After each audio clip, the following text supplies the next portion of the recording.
بالله من الشيطان الرجيم. بسم الله الرحمن الرحيم. الحمد لله رب العالمين الرحمن الرحيم مالك يوم الدين. إياك نعبد وإياك نستعين. اهدنا الصراط المستقيم صراط الذين أنعمت عليهم غير المغضوب عليهم ولا الضالين. آمين. الحمد لله رب العالمين والصلاة والسلام على أشرف الأنبياء والمرسلين وعلى آله وصحبه أجمعين. اللهم ارزقنا فهم النبيين، حفظ المرسلين، وإلهام الملائكة المقربين في عافية يا أرحم الراحمين. سبحانك لا علم لنا إلا ما علمتنا إنك أنت العليم الحكيم. ربنا أتنا من لدنك رحمة وهيئ لنا من أمرنا رشدا والحمد لله رب العالمين. Alhamdulillah, syukur atas nikmatnya. Alhamdulillah, pagi ini insyaAllah kita akan sama-sama menyambung perbincangan kita kitab At-Tibyan fi Adab Hamalatil Quran, di mana kita masih lagi dalam bab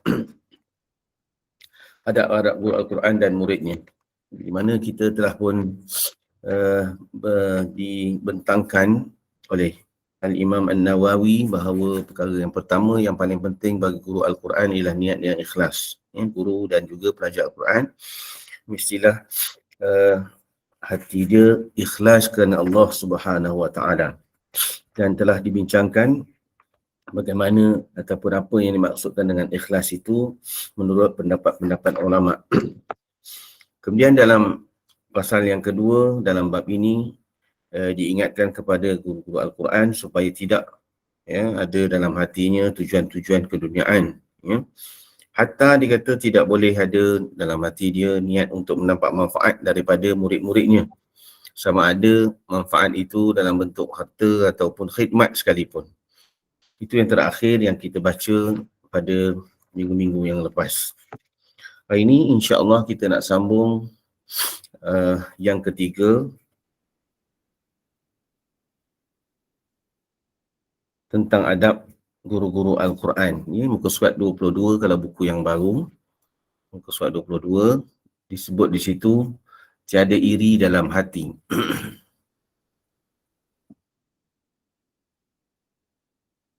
Dia kata hendaklah dia menjauhi sama sekali perasaan bermegah-megah dengan ramai bilangan pelajar-pelajar dan orang-orang yang berulang alik kepadanya. Muka surat 22 ya. Tiada iri dalam hati. Berhati-hatilah terhadap orang yang mempunyai tujuan takbur dengan sebab ramai orang yang sentiasa melazimi dan berulang alik ke tempatnya. Ini dia, kalau dia mengajar, umpamanya ada tempat dia mengajar khas. Jadi jangan ada dalam hati dia perasaan takbur. Takabur. Melayu sebut takbur. Rasa sombong, sebab ramai orang atau sentiasa ada orang pagi, petang, siang, malam ada orang datang mai belajar dengan dia. Belajar Quran khususnya sebab kita dalam bab adab guru Al-Quran. Jadi hati-hati, kadang-kadang dia datang perasaan macam tu. Walaupun kadang-kadang yang datang tu budak-budak je. Tapi dia datang perasaan kerana ramai anak murid tu, maka dia jadi rasa sombong. Dia rasa besar diri, rasa dia hebat. Na'udzubillah min zalik. Berhati-hatilah juga terhadap orang yang berperasaan benci apabila ada di antara muridnya belajar daripada orang lain yang boleh dimanfaatkan melalui ilmunya. Ini satu hal juga. Kadang-kadang setengah guru dia tak suka kalau anak murid dia pergi belajar dengan orang lain. Dia tahu belajar orang lain, dia tak bagi. Dia nak supaya anak murid dia belajar dengan dia je. Pun begitu, perlu diingat bahawa kadang-kadang setengah guru ni memang dia tahu kelemahan murid dia, maka dia tak bagi anak murid dia pergi dengan orang lain supaya dia dapat faham betul-betul dulu apa yang dia ajar. Kemudian selepas daripada itu, kalau dia nak belajar dengan orang lain, ya Allah silakan pergi belajar dengan orang lain supaya dapat tambah lagi ilmu pengetahuan. Cuma di pihak guru dia tak boleh ada rasa, tak suka anak murid dia pergi belajar dengan orang lain. Dari segi adab pula, murid-murid ada pula adab dia nanti yang kita akan baca bahawa dia tak boleh juga bersikap, maknanya pergi belajar dengan guru tu, pergi belajar dengan guru ni, lepas tu compare, buat perbandingan. Guru ni kurang kat sini, guru ni lebih kat sini. Jadi yang lebih dahsyat lagi kalau disebut-sebut pula, disebut-sebut guru ni kata gini, guru ni kata gini, itu semua benda-benda yang tak boleh. Baik, kita bincang dulu adab guru. Dia kata guru tak boleh ada rasa benci terhadap murid-muridnya yang pergi belajar atau membaca dengan guru yang lain yang boleh dia mengambil manfaat dengannya. Sebab mungkin kadang-kadang dia cuti, contohnya. Guru tu cuti, jadi muridnya boleh pergi ke belajar dengan orang lain. Sementara dia cuti contohnya. Tak boleh kata sepanjang saya cuti ni, awak semua tak boleh belajar dengan orang lain. Tunggu sampai saya balik umrah contohnya. Tak boleh lah. Ini merupakan satu bala ataupun musibah yang mengenai sebahagian guru yang jahil. Tak sedap lah pula kita kata guru jahil kan. Dan kemahuan yang rosak pada diri individu tersebut. Ini satu musibah yang menimpa guru-guru yang tidak alim lah, maksudnya menunjukkan dengan terang-terang tentang keburukan niat, tujuan dan kerosakan isi hatinya. Jadi itu kalau ada perasaan macam tu, maknanya menunjukkan guru tu niat dia tak berapa betul lah.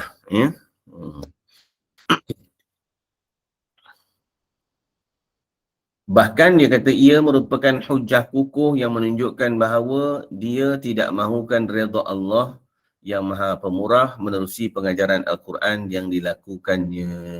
Jadi itu membuktikan bahawa dalam hati dia tu belum bersih lagi, nak mencari redha Allah Subhanahu Wa Taala. Jadi sebab itu payah jadi guru Quran ni, bukan menjadi guru lah, maknanya payah nak bersihkan hati.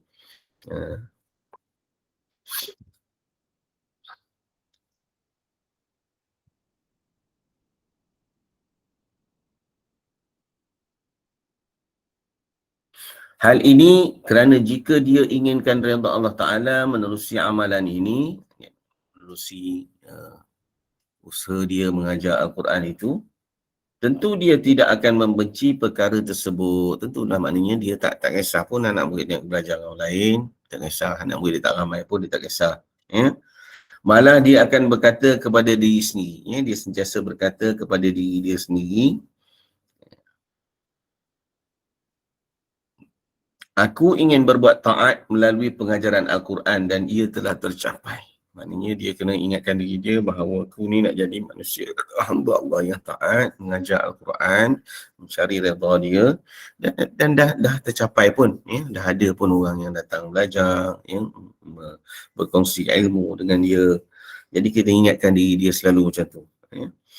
Jadi murid aku pergi belajar dengan orang lain, dia kata tujuan dia untuk tambah ilmu, untuk tambah ilmu. Maka ni dia kata tak sepatutnya dicela, bahkan dipuji, kerana dan rasa syukur kerana dengan berkat dia mengajar Al-Quran itu, maka terbuka hati anak-anak murid dia pergi belajar lagi dengan orang lain kerana rasa tak cukup masa, ataupun mungkin kerana anak murid dia ramai sangat, dia tak dapat nak menerangkan dengan secara panjang lebar dan sebagainya. Maka anak murid mencari tempat lain, maka dia syukur Alhamdulillah kerana dia telah memberi ruang atau memberi laluan kepada murid dia untuk pergi belajar dengan orang lain. Jadi itu perasaan yang mesti sepatutnya ada dalam hati seorang guru Al-Quran. Baik, kemudian dikata kami meriwayatkan sebuah hadis mauquf dalam kitab Musnad oleh imam yang disepakati kekuatan hafazan hadis dan kekotahannya, iaitu Imam Abu Muhammad Ad-Darimi rahimahullah, yang meriwayatkan daripada Sayyidina Ali bin Abi Talib radhiyallahu anhu, beliau berkata, ya hamalatal Quran, ataupun qala ya hamalatal ilm, ini disebut dalam matan yang lain, i'lamu bih, bukan i'lamu, i'malu, betul, i'lamu, i'malu bih, ya hamalatal ilm atau ya hamalatal Quran, i'malu bih, fa innamal alimu man amila bima alima, al-alimu man amila bima alima wa wafaqa ilmahu amaluh, وَسَيَكُونُ أَقْوَامٌ يَحْمِلُونَ الْعِلْمَ لَا يُجَاوِزُ تَرَاقِيَهُمْ يُخَالِفُ عَمَلُهُمْ عِلْمَهُمْ وَتُخَالِفُ سَرِيرَتُهُمْ عَلَانِيَةً يَجْلِسُونَ حِلَقًا يُبَاهِي بَعْضُهُمْ بَعْضًا حَتَّى إِنَّ الرَّجُلَ لَا يَغْضَبُ عَلَى جَلِيسِهِ أَنْ يَجْلِسَ إِلَى غَيْرِهِ وَيَدَعَهُ أُولَئِكَ لَا تَصْعَدُ أَعْمَالُهُمْ مِنْ مَجَالِسِهِمْ تِلْكَ إِلَى اللَّهِ تَعَالَى.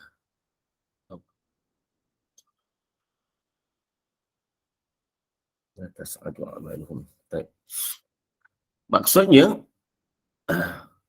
wahai pembawa risalah ilmu, atau wahai orang-orang yang menanggung Al-Quran, hamalat Al-Quran itu orang yang ada Quran lah, yang hafal Quran, yang ingat Al-Quran, yang mengajar Al-Quran. Kalau ya hamalat al-ilm, maknanya orang yang menanggung ilmu, orang yang berilmu lah maksudnya. I'malu bih. Ya. Beramallah dengannya Al-Quran atau dengannya ilmu. Maka sesungguhnya fa'innal alim, sesungguhnya orang yang alim itu ialah man amila bima alima. Ya. Sesungguhnya orang yang berilmu itu ialah orang yang beramal dengan ilmu yang dia ketahui dan amalannya selari dengan ilmunya. Wa wafaqa ilmahu amal. Tu kena pegang. Ya. Jadi, kalau katakan dalam bab ilmu tajwid Al-Quran contohnya, ya, maka dia adalah orang yang pertamalah mesti memastikan bahawa dia sentiasa membaca Al-Quran bertajwid. Sentiasa sangat memelihara hukum-hukum tajwid Al-Quran. Barulah selari.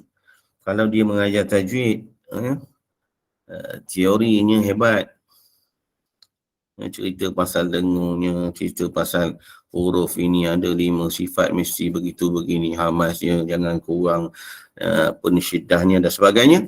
Tiba-tiba dia membacanya, gunnahnya tak sempurna, hukum matnya kadang-kadang panjang pendek. Jadi maknanya tak selari ilmu dia dengan amalnya. Jadi cakap ceritanya lain, tapi buatnya lain. Jadi tentulah sepatutnya dia sendiri menunjukkan bahawa apa yang dia ajar tu memang dia praktikkan. Barulah boleh kata dia orang alim dalam ilmu tersebut. Begitu juga dengan ilmu-ilmu yang lain. Dan kata apa? Wa faqa ilmahu amaluh. Ya, ilmunya menepati amalnya. Kemudian ditambah lagi wasayakunu aqwamun, ya, wasayakunu aqwamun, satu hari nanti akan muncul kumpulan manusia yang membawa risalah ilmu, namun ilmu tersebut tidak melepasi tulang selangkanya. Maknanya tak masuk dalam hati, ya, syakat kerongkong, keluar je lah suara, ya. Amalan mereka bertentangan dengan ilmu sendiri dan perbuatan mereka ketika sendirian bertentangan dengan perbuatan secara terang-terangan. Jadi, maknanya cakap boleh tapi buat tak boleh. Tak jadi buat. Kemudian lagi apa?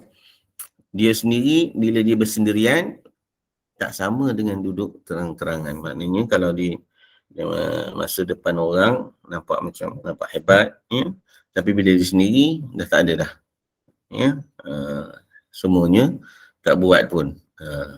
Itu yang paling bahaya lah, paling bahaya. Jadi sangat perlu dijaga, pertama sekali bagi guru-guru Al-Quran supaya selari amal dan ilmunya.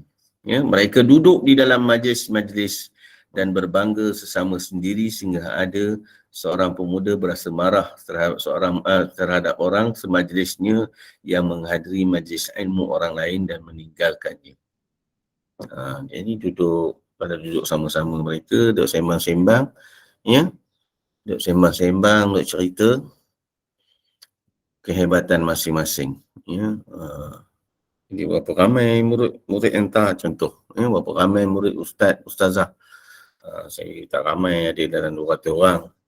Oh gitu, saya ada dalam 30-40 orang je, macam tu. Jadi sembang-sembang gitu. Ya, berbangga-bangga dengan anak murid ramai, dengan sibuknya dia dengan mengajar. Jadi yang itu yang dibimbangkan, ya. Kerana itu akan merosakkan hati, ya, menyebabkan rasa takabur, rasa sombong dan seumpamanya. Kemudian bila tahu pula sembang-sembang gitu, awak kenal? Oh kenal.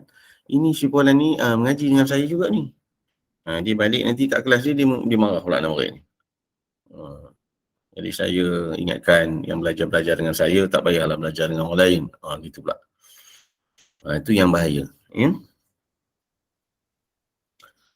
Jadi kena elakkan. Ya? Kena elakkan. Sembang, jangan duk sembang-sembang pasal anak murid kita ramai dan semuanya. Ya? Kadang-kadang kita takut susah nak menjaga hati. Ya? Nak menjaga hati susah. Ya? Macam-macam. Hari ni kadang-kadang kita tak bersembang, tapi kita ada saluran-saluran yang boleh kita tunjukkan. Ya, cuma di sudut yang lain, kita hendaklah sentiasa bersangka baik, ya, dengan kawan-kawan, ya, dengan anak-anak murid dan seumpamanya. Ya, sebab kadang-kadang ada yang letak dekat Facebook, ya, contohnya buat TikTok dan seumpamanya tentang kejayaan dia, ataupun tunjuk anak-anak murid dia yang berjaya. Jadi kita bersangka baik bahawa tujuannya tidak lain melainkan untuk menggalakkan atau memberi rangsangan, beri semangat kepada orang-orang lain juga supaya mari belajar, ya, dan supaya juga nanti suatu hari akan beroleh kejayaan. Contohnya yang tak pernah khatam Quran dengan guru akan ada rasa nak khatam jugalah, ya, daripada ayat 1 sampai ayat yang ke 6,236 ayat tu dibaca satu ayat di minit satu ayat di hadapan guru contohnya. Jadi tujuannya tak lain, tujuan kita husnuzan bahawa tujuannya supaya memberi semangat kepada orang lain, ya. Kalau yang benda-benda yang baik macam tu, ya. Cuma jangan berlebih-lebihan sangat, ya. Kadang-kadang kita nampak terlalu berlebih-lebihan sangat. Itu pun perlu kita ingatkan supaya hati kita ni payah kita nak bersihkan, ya, kalau kita selalu berlebih-lebihan. Jadi orang-orang yang jenis macam ni, dia kata mereka itulah yang amalan-amalan dalam majlis tersebut tidak sampai naik kepada Allah, tidak naik sampai kepada Allah Ta'ala. Habis itu je, mana Allah tak pandang. Itu takut, na'udzubillah. Ya, takut Allah SWT tidak pandang, ya, majlis-majlis ilmu yang bertujuan untuk berbangga-bangga, yang bertujuan untuk menunjuk-nunjuk. Na'udzubillah min zalik. Jadi itu yang perlu dijaga. Jadi guru Quran ni bukan senang, ya, sebab dia mengajar kalam Allah. Dia mengajar Al-Quran, ya, yang merupakan mukjizat Nabi SAW. Jadi sangat perlu dijagalah. Kemudian diriwayatkan di sini daripada Imam Syafi'i rahimahullah. Imam Syafi'i pernah kata, waditu annal khalqa ta'allamu hadzal ilma, yani ilmahu wa kutubahu ala alla yunsaba ilayya harfan minhu. Imam Syafi'i kata, aku ni kalau boleh, aku suka sangatnya kalaulah manusia belajar ilmu ni maksudnya ilmu yang dia ajar itulah yang dia sampaikan, dan begitu juga mempelajari kitab-kitab dia, ya. Jangan ada satu huruf berkata ini Imam Syafi'i kata, ini daripada Imam Syafi'i. Kalau boleh dia suka kalau boleh macam tu. Tak nak ada orang sebut-sebut macam tu, ya. Orang sekadar sebut saja ini ilmu. Satu ilmu sekian dan sekian. Cuma sekarang ini kalau kita tak sebut, dia jadi masalah juga, ya. Kecuali kita sebut, ya, kita kata bahawa dalam kitab Imam Syafi'i rahimahullah, ya, beliau ada menyebutkan bahawa afdal solat itu macam tu, baru orang pandang. Kalau kita cakap gitu saja, kadang-kadang orang tak kisah je, ya, dia rasa macam ustaz, daripada mulut ustaz ni gitu, ya. Tapi Imam Syafi'i sendiri dia suka kalau ilmu yang dipelajari ataupun yang dibaca daripada kitab-kitab itu tidak nisbahkan kepada dia. Jadi di pihak anak murid, bila dengar guru mengajar tu, maknanya sebenarnya sepatutnya tidak perlu kita pertikaikan, tidak perlu kita pertikaikan datang daripada mulut guru. Takkan kita nak kata benda salah pula, cuma ada hak kalau umpamanya orang tu belajar peringkat yang tinggi-tinggi, dalam bab bila sebut Imam Syafi'i, contoh orang belajar 4 mazhab, maka ketika itu boleh dia bertanya, yang ini pendapat siapa Imam Syafi'i, yang ini pendapat siapa, pendapat Imam Malik contohnya. Itu bolehlah, tapi kalau belajar satu mazhab je, tak perlu tanya. Orang dulu dia mengaji, dia tak tanya pun. Bila kata berwuduk itu bermula dengan membasuh dua belah tangan hingga ke pergelangan, maka semua orang ikut je. Semua orang ikut basuh. Dan basuh tu basuh lah, bukan basah. Walaupun ejaan kitab-kitab dulu Ba'alif Sinha, tapi dia baca basuh. Tapi orang sekarang dia baca, tak tahulah dia baca basah agaknya. Celup-celup bila tangan tu, sekira-kira basah. Bukan saja berwuduk, bahkan nak makan sendiri pun macam tu juga. Kata basuh tangan, sunat basuh tangan, dibasahkan tangan. Itu pun masalah juga. Jadi dulu tak ada orang nak bertanya, melainkan dengar daripada murid guru, maka tahulah ini guru. Kalau dulu guru tu adalah imam kampung tu, maka ini imam kata macam ni nak wuduk, imam kata basuh tangan 3 kali, buat 3 kali, lepas tu komo-komo contohnya, maka komo-komo lah, komo-komo betul-betul 3 kali. Sehingga zaman saya kecil-kecil dulu, saya lah berperasaan bahawa semua tu adalah wajib dibuat, seolah-olah semua tu adalah rukun, kerana taatnya kita kepada apa yang disebut oleh imam atau oleh guru semasa dia mengajar. Jadi kita taat dan kita dengar praktisnya ditunjuk begini, kita pun buatlah begitu tanpa kita tanya, sampailah kita rasa semuanya adalah rukun. Tapi selepas itu alhamdulillah Allah beri laluan kita belajar lagi, kita tahu yang mana rukun, yang mana sunat. Jadi itu penting kita tahu, Kalau tidak nanti bila tempat air sikit pun kita nak buat juga yang sunat-sunat, itu menjadi masalah. Tempat orang ramai sesak contohnya, kita nak buat juga yang sunat, maka itu jadi masalah. Itu menjadi masalah sebab kita tidak tahu yang mana wajib dan yang mana yang rukun, yang mana yang sunat. Jadi ceritanya tadi ialah orang-orang alim dia tak suka kalau dia tak mahu, kalau dia tak mahu ilmu dikatakan daripada dia.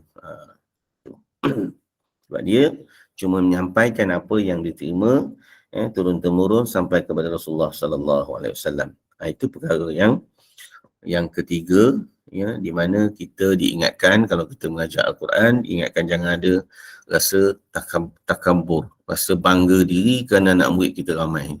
Na'udzubillah. Apa yang penting ialah kita mengajar, mencari mirdatillah untuk jadikan dia pandai. Dia boleh baca Quran kalau dalam bab guru Al-Quran. Itu yang paling penting. Baik, kemudian seterusnya yang keempat ialah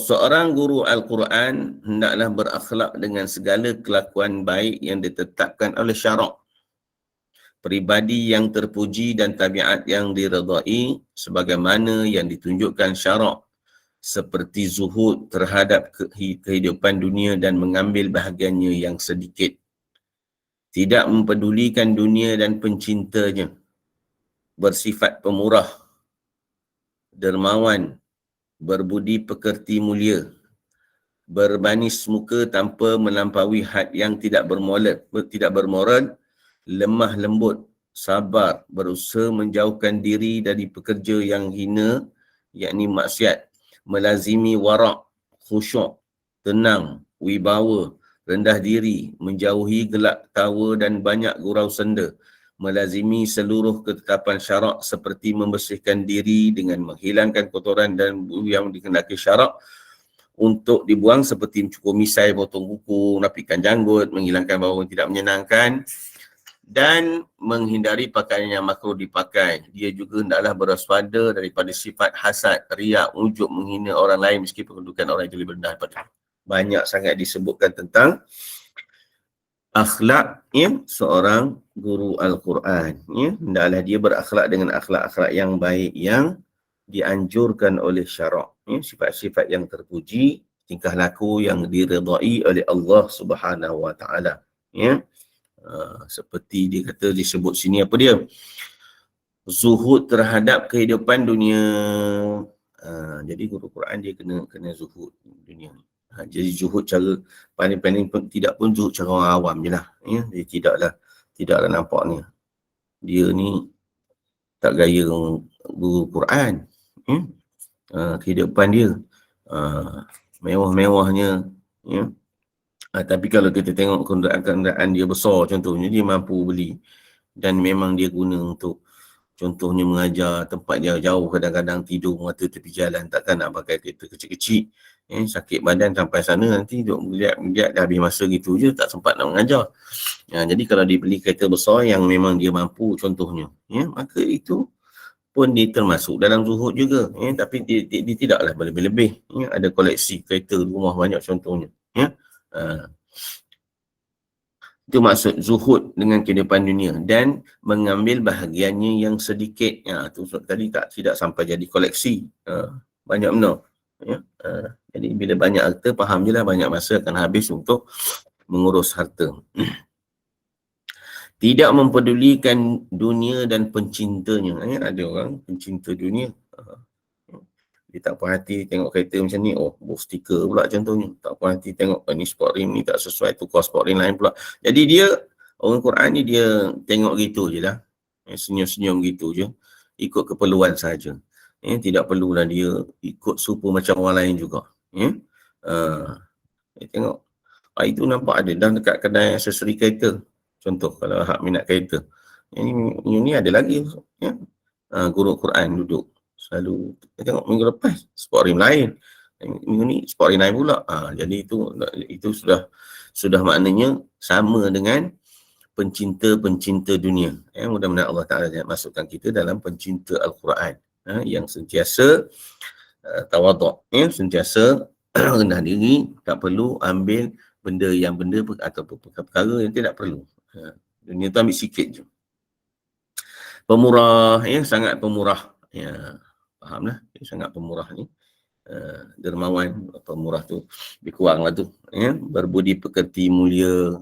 Ini semua benda-benda yang perlu adalah. Manis muka tanpa melampaui had yang tidak bermoral. Sentiasa manis muka, senyum. Tengok, senang hati tengok. Lemah lembut. Sabar, banyak sabar. Sekarang ni payah ni, sabar ni. Tambah-tambah kita yang duduk di bandar-bandar, duduk di bandar-bandar yang sesak, atau kita sebut bandar raya, tak kira lah bandar raya Seremban ke, bandar raya Kuala Lumpur ke, bandar raya mana pun, sabar tu susah sangat kita nak buat, melainkan kita memang kena kawal dengan Al-Quran lah, baca Quran, jadikan zikir, sabarlah sikit, kalau tidak kita mudah je nak marah orang. Orang tak bagi signal pun kita marah. Orang lambat sikit pun kita marah. Berusaha menjauhkan diri daripada kerja yang hina, yang membuat perkara yang menjadi maksiat kepada Allah SWT.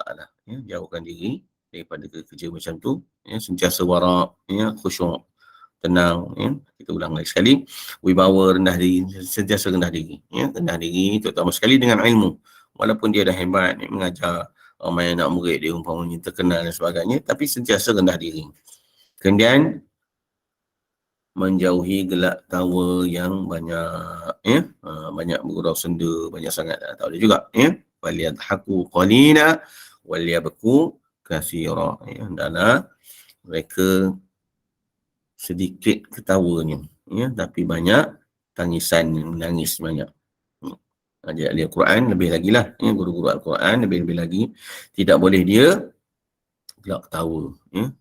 Jadi dia jadi peminat pula program-program gelak ketawa. Ada banyak kan dalam negara kita ni, majlis-majlis gelak ketawa. Jadi guru Quran sikit-sikit tengok nak buat modal, nak ingatkan orang lain tu lain lah cerita dia.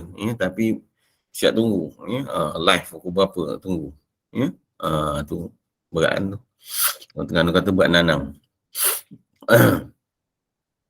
melazimi seluruh ketetapan syarak. Ni seluruh ketetapan syarak mesti dia jagalah. Dia jaga.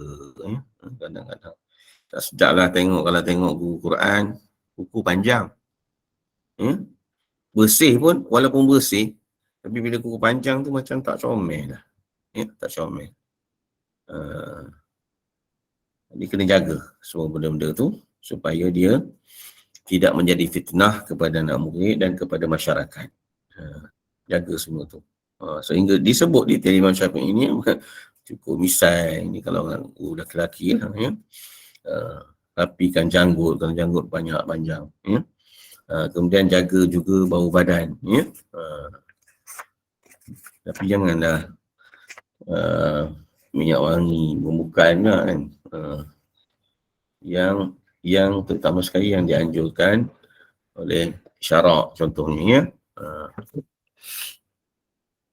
kalau kawan tu ustaz tu lepas berkebun contohnya, jumpa dengan dia dengan harap berwangi juga. Cuma kadang-kadang Allah pelihara orang macam ni, walaupun dia daripada kebun contohnya, jumpa dengan dia tapi tetap harum bau badannya. Menghindari pakaian yang makruh dipakai. Jangan ada pakai pelik-pelik. Kadang bertulisan bukan baju contohnya pakai. Jadi itu makruh, yang makruh dipakai lah. Yang haram tak cerita lah yang makruh. Bertulisan-tulisan pelik-pelik contohnya. Minat sangat dengan tim bola tertentu contohnya, pakai tim baju-baju tim bola. Kadang-kadang tak perasan ada lambang salib dan seumpamanya. Jadi itu semua benda kena elakkan lah. Kalau yang jelas pula bertulisan menghina Islam contohnya, itu langsung tak boleh lah. Tapi yang dikira makruh, yang makruh pun tak boleh. Pakailah yang sesuai. Dan juga hendaklah berwaspada daripada sifat hasad. Tak boleh ada rasa dengki, rasa riak, menunjuk, satu ujub, rasa macam hebat diri sendiri. Ni payah kadang-kadang dia bangun tengah malam, dia rasa dia hebat. Tu payah tu nak buang ujub ni. Menghina orang lain meskipun kedudukan orang itu lebih rendah daripadanya. Itu kena jauhkan daripada sifat-sifat atau rasa macam tu. Contohnya orang tu dari segi kelulusannya tak seberapa, macam kita sebut-sebut pula. Sebut tu ustaz tu dia tak habis belajar tu. Jangan ada contoh je tu. Ataupun guru tu muda daripada kita contohnya, itu senior saya tu. Tapi kita sebut sekadar nak memperkenalkan, tu lain ceritanya. Jadi jangan ada sama sekali menghina orang lain. Kadang-kadang sesama guru macam tu. Na'udzubillah. Dia perlu beramal dengan hadis-hadis yang diriwayatkan berkenaan dengan tasbih. Jadi maknanya dalam bab amalan dia, tasbih, tahlil, tahmid dan sebagainya, doa-doa dan seumpamanya, beramallah dia dengan doa-doa ataupun zikir-zikir yang warid dalam hadis-hadis yang sahih. Kalau nak tambah dengan apa ni, zikir-zikir atau hadis-hadis yang kadang-kadang hadis-hadis yang dhaif, itu cerita lain boleh juga. Cuma diutamakan beramal dengan zikir, tahlil dan seumpamanya yang warid dalam hadis. Yang warid hadis yang mudahnya, yang apa yang telah diamalkan oleh ulama-ulama yang terdahulu. Senang. Cuma orang Quran ni kadang-kadang dia tak banyak zikir-zikir macam tu, tak banyak. Sebab apa? Sebab dia sibuk dengan Al-Quran. Masanya sibuk dengan Al-Quran. Habis dengan Al-Quran. Pernah kami tanya guru waktu mula-mula sampai di Mesir dulu belajar. Tanya guru syekh kami apa benda, apa tarikat yang sesuai untuk kami ikut. Jadi syekh ni tengok apa yang penting dulu, dia kata ialah jadikan Al-Quran itu sebagai wirid. Itulah tarikat kamu ataupun jalan kamu yang paling dekat untuk mendekatkan atau menghampirkan kamu dengan Allah Subhanahu Wa Taala. Jadi kita dekat dengan Al-Quran, maka kita Apa-apa yang kita tak faham, apa-apa yang kita nak tanya dan sebagainya, kita dekat dengan guru kita, guru Al-Quran kita. Jadi itu pun tarikat. Ya, tarikat yang dikata itu tarikat yang paling menghampirkan kamu dengan Allah Subhanahu Wa Taala. Bukan makna tak boleh belajar tarikat-tarikat lain, tapi diutamakan Al-Quran ini. Dia kata jadikan Al-Quran itu sebagai wirid yang tidak ditinggalkan.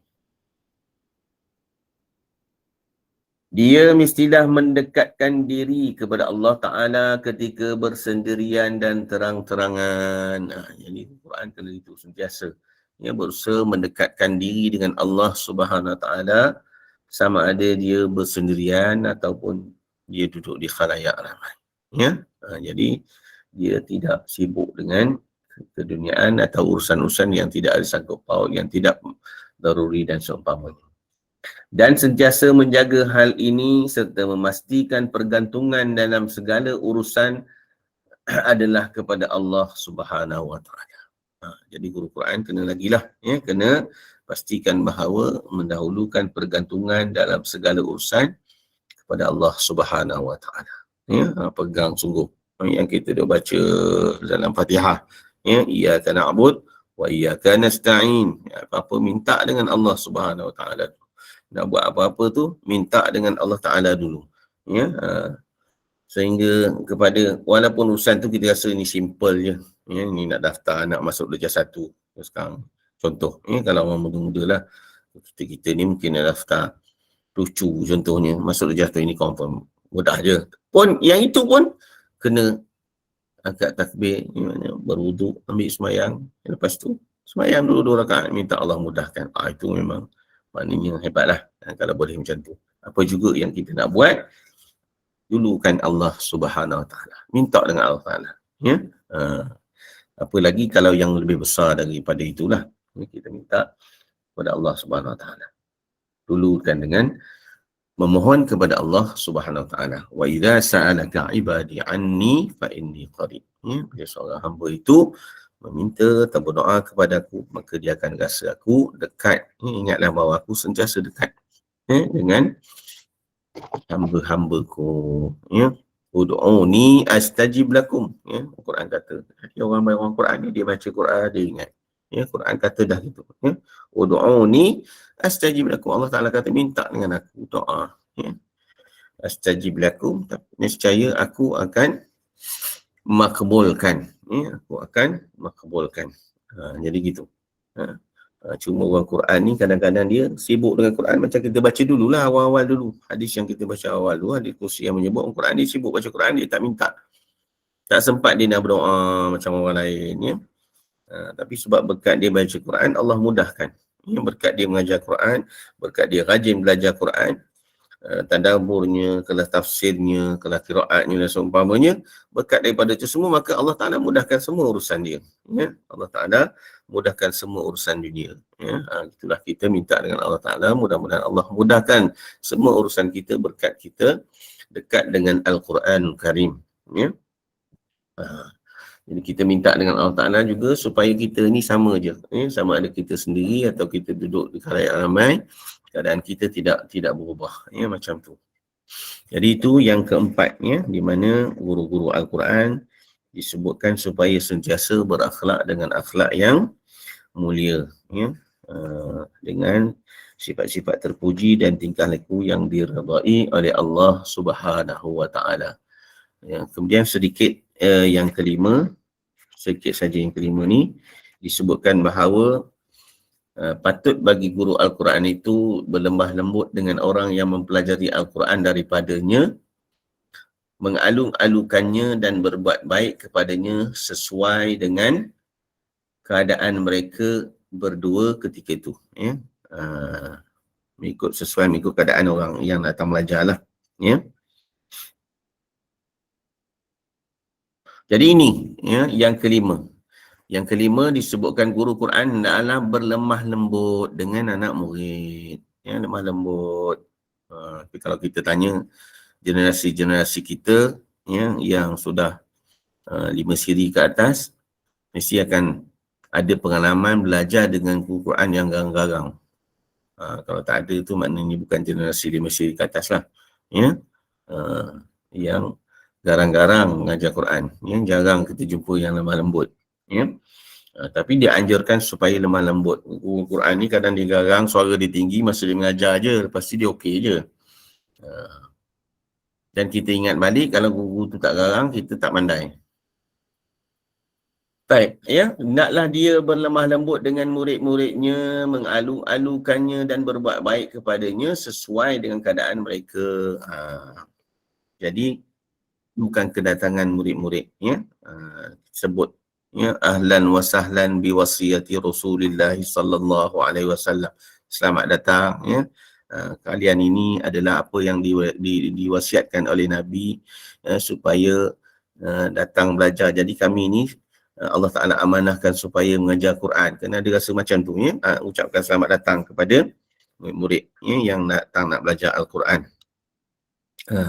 Alu-alukan kedatangan dia, ya, sesuai dengan keadaan dia lah. Jangan pula bila yang datang tu orang yang berpangkat-pangkat nak datang belajar, lain cara aluannya. Bila nampak datang tu orang yang biasa-biasa je, lain pula cara, tu tak boleh. Ya, kena sama je. Sebab tu bila masuk dalam kelas Al-Quran, yang kelas pertama belajar di Masjid Negara, pengalaman contoh kalau di Masjid Negara kan, masuk kelas, hari pertama kita mengajar, guru-guru Al-Quran akan sebut tuan-tuan dan puan-puan. Saya minta tuan-tuan dan puan-puan letakkan semua pangkat-pangkat tuan-tuan dan puan-puan di luar sana, ya, di luar pintu. Duduk dalam kelas ni sama seperti jadikan bahawa ini kawan-kawan kita semuanya adalah kawan-kawan sahabat-sahabat Al-Quran yang sama saja, ya. Jadi kalau yang pengarah tu letak kat luar dulu, ya. Kalau dia CEO sebagainya, CEO tu letak kat luar dulu. Kalau dia guru besar ke ketua ke guru kecil sebagainya, letak kat luar tu dulu. Dalam tu jadikan kita ni semuanya adalah murid kepada guru yang berada di hadapan kita. Jadi gitu, ya. Jadi kita alu-alukan semuanya dengan cara yang sama. Nabi SAW bersabda, kami datang kepada Abu Sa'id Al-Khudri, lalu beliau berkata, aku mengalu-alu kamu dengan wasiat Rasulullah SAW. Tadi yang saya sebut tadi lah, ya. Ahlan wa sahlan bi wasiyati Rasulullah SAW. Kenapa? Kerana Abu Sa'id kata, sesungguhnya Nabi bersabda, innan nasa lakum taba' wa inna rijalan ya'tunakum min aqtaril ard yatafaqqahuna fid din fa idza ataukum fastausu bihim khaira. Sesungguhnya manusia adalah pengikut kamu, wahai para sahabat. Ya, Nabi kata, sesungguhnya ramai manusia dari seluruh pelosok dunia akan datang kepada kamu untuk mempelajari agama. Apabila mereka datang kepada kamu, berilah wasiat kepada mereka dengan kebaikan. Ya, jadi itu Nabi ajar, ya, supaya mengalu-alukan kedatangan orang yang datang nak belajar. Nabi pesan kepada sahabat. Jadi kita gitulah, terimalah hadis ini. Bila orang datang belajar dengan kita, kita nak sentiasa mengingatkan mereka dengan perkara-perkara kebaikan, alu-alukan kedatangan mereka dengan kebaikan. Kemudian dikata hadis ini ada lagi dah, hadis yang pertama ini dalam Musnad Ad-Darimi yang diriwayatkan oleh Abu Darda, dan seumpamanya ada hadis yang lain. Itu yang terakhir untuk perbincangan kita pada pagi ini, iaitu guru hendaklah berlemah lembut, ya, dengan murid-muridnya. Yang cubalah berlemah lembut sebaik mungkin. Cuma jangan sampai menyebabkan murid terjadi jadi oleh kerana guru ni lemah lembut sangat, dia tak kisah kan. Bila datang abang guru, masa tu lah baru nak baca, tu masalah. Itu sebab guru dulu dia pesan, balik rumah baca lagi, ulang dulu. Sebelum baca depan guru, baca dulu sendiri, ya. Baca dulu dengan orang-orang yang lebih pandai contohnya. Itu yang dibuat, ya, dulu-dulu. Sekarang ni banyak benda dah berubah, yang dia tak sama macam cara pembelajaran dulu-dulu, walaupun masih ada cara dulu-dulu tu. Tapi ceritanya yang terakhir kita pada hari ini ialah berlemah lembut. Wallahu ta'ala a'lam. Aqulu qawli hadha wa astaghfirullahal azim. Wassalamualaikum warahmatullahi wabarakatuh. Waalaikumsalam warahmatullahi wabarakatuh. Boleh buka soalan ke kalau ada soalan, Ustaz? Ada soalan ke? Sebab kat sini macam ada angkat tangan ni. Puan Nursiah nak tanya ke? Silakan. Ya. Silakan. Ustaz. Ya, Waalaikumsalam warahmatullahi wabarakatuh. Saya nak tanya, Kalau kita solat ataupun mengaji Al-Quran, kita guna baju yang ada gambar kartun-kartun. Itu boleh ke tak boleh, Ustaz? Oh, Terima kasih, Ustaz. pakai baju kartun-kartun masa solat. Kalau menutup aurat, sah semayang tu. Cuma tadilah termasuk dalam makruh. Makruh pakai pakaian yang ada tulis-tulis tu. Kalau tidak sampai maknanya menggugat akidah dan seumpamanya atau menghina Islam dan sebagainya, ya. Tapi kalau kartun gitu je boleh, tak ada masalah, ya. Tak ada masalah. Cuba kalau boleh elakkanlah, sebab tu kita diajar dari dulu, ya, terutama sekali orang perempuan bila nak solat suruh pakai telekung putih, ya. Contohnya. Kalau orang lelaki, kalau dulu nak solat mesti pakai kain plekat, mesti pakai baju Melayu, dan baju Melayu tu tak ada plain dia colour dia kan. Jadi macam tu. Cuma sekarang ni kerana kita rasa macam dah mudah, ya, bolehlah kita pakai baju-baju yang lain. Ya, tak perlu nak pakai baju Melayu dan sebagainya. Memanglah, ya, sah selagi mana cukup syarat-syarat dia sah. Cuma elakkanlah. Ya, sama sekali macam disebut tadilah, guru Quran, orang belajar Quran ni dia dah faham, maka elakkan daripada pakaian sedemikian. Wallahu ta'ala alam. Assalamualaikum Ustaz. Terima Waalaikumsalam. kasih, Ustaz. Assalamualaikum. Boleh tak orang nak mengaji, dia tak ambil air solat, wudu dan juga tak menutup aurat macam perempuan lah, macam dia tak pakai tudung macam tu lah. Yang nak belajar, ya? Yang nak belajar Ustaz. Baik. Yang pertama macam kita sebut tadi lah, guru Quran dia mesti ingatkan supaya pelajar dia kalau nak belajar tu mesti dengan beradab, sebab yang kita nak belajar ni adalah kalam Allah, Al-Quran. Jadi kita anjurkan supaya dia berwuduk, supaya dia menutup aurat, ya. Kita ingatkan supaya bersihkan dulu anggota kita. Tak payah mandi, beritahu dia, ya, beritahu ambil wuduk je, ya, walaupun dia nak mula baca dengan Iqra'. Mudah-mudahan Allah Ta'ala bersihkan hati, ya, mudah-mudahan Allah lapangkan dada, boleh belajar dengan tenang, ya. Begitu juga menutup aurat. Yang tidak salah, ya, membaca Al-Quran, tidak berwuduk dan tidak menutup aurat.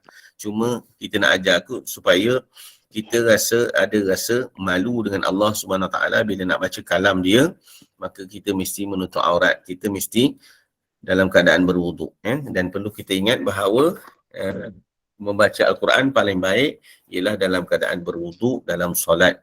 Jadi itu yang paling baik. Jadi kurang-kurangnya kita baca di luar solat, kita berwuduk walaupun kita di luar solat, dan kita menutup aurat. Itu yang paling baik lah, ya. Jadi kalau kita mengajar, kita jinak-jinakkan hati kalau budak-budak, kan, supaya dia menutup aurat, ya, walaupun dia pakai tu maknanya pakaian tu agak ketat sikit budak-budak kan kadang kan, pakai tudung simple-simple kecil-kecil pun tak apa, ya, tak apa, sebab lama-lama esok dia ingat lah, ya. Begitu juga kalau ada kawan-kawan kita umpamanya, kalau ada lah, ya, contohnya yang tidak menutup aurat dengan sempurna lagi, tak apa, asalkan dia bubuhlah sikit tudung contohnya kan. Lepas tu ingatkan dia, gelak-gelak pun tak apa, dah lupa ambil wuduk ke, wuduk dululah, wuduk tu, ambil sembahyang dulu, beritahu dia, ya. Kena ingat macam tu. Tapi kena ingatlah kalau dia pegang Quran atau pegang buku Iqra' 5 ke atas tu dah banyak ayat Quran tu kena berwuduk tu, wajib berwuduk. Allah Ta'ala alam. Terima kasih Ustaz. Sama-sama. Dah lah Puan Zainun, tutup lah. Ya. Okey, baiklah. Okey, baik. Alhamdulillah, jazakallahu khairan al-fadhil Ustaz Haji Mukhlis atas penguasaan ilmunya melalui pengajian berkitab kita itu adab membaca Al-Quran itu tadi, dan semoga ia memberikan sedikit sebanyak kefahaman dan manfaat bagi kita semua. Dan terima kasih kepada para jemaah duduk bersama-sama hingga ke akhirnya bersama-sama kita dalam majlis ilmu ini, dan teruskan dalam pukul 10.15 minit kita akan bersama-sama dengan lagi sambungan pengajian berkitab dengan Al-Fadhil Ustaz Ahmad Nasim. Dan Ustaz, saya serahkan untuk menutup dengan tasbih kafarah dan surah Al-Asr. Assalamualaikum Ustaz. Asyhadu an la ilaha illa anta astaghfiruka wa atubu ilaik. Bismillahirrahmanirrahim. Al-'asri innal insana lafi khusr illa alladhina amanu wa 'amilus solihat wa tawassaw bil haqq wa tawassaw bis sabr. Assalamualaikum warahmatullahi wabarakatuh. Waalaikumsalam warahmatullahi wabarakatuh. Terima kasih.